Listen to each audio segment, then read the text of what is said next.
Psalm 61, 1-4 says, "Hear my cry, O God, give heed to my prayer. From the end of the earth I call to you when my heart is faint. Lead me to the rock that is higher than I, for you have been a refuge for me, a tower of strength against the enemy. Let me dwell in your tent forever, and let me take refuge in the shelter of your wings."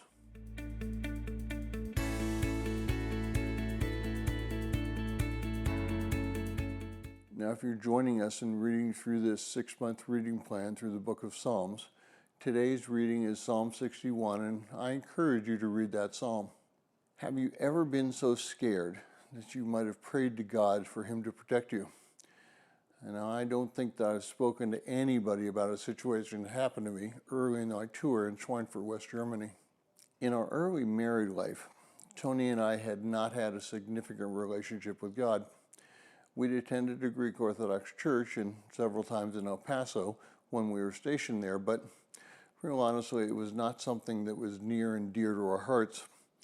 When I was sent back to Germany, Toni remained in the United States for a few months because our first child and first daughter had been born and couldn't travel until she was at least 4 months old. Now, because of my rank, I was placed in a 2-man room in the barracks. After several weeks of being there and beginning to have a relationship with several Christians and a chaplain who ultimately became my best friend, I had an incredibly frightening experience. Now, I was alone in the room and I was reading the Bible on my bunk, and the door opened and a hand came in and hit the light switch. The next thing I knew, there was a blanket covering me and someone was sitting on top of me telling me not to move. Amazingly, I didn't even think about moving. What I did think about was praying, and so I started to pray. I had no idea what I was supposed to pray, but I just started. After a few minutes of being sat on, the people left the room and warned me not to get out of bed for a few minutes. I complied. I was very, very scared.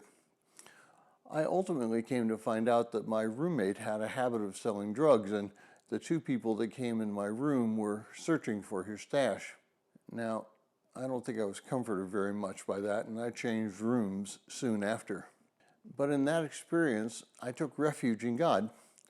I don't necessarily think that's why I started to develop my relationship with Christ, but it certainly was a wake-up call to me.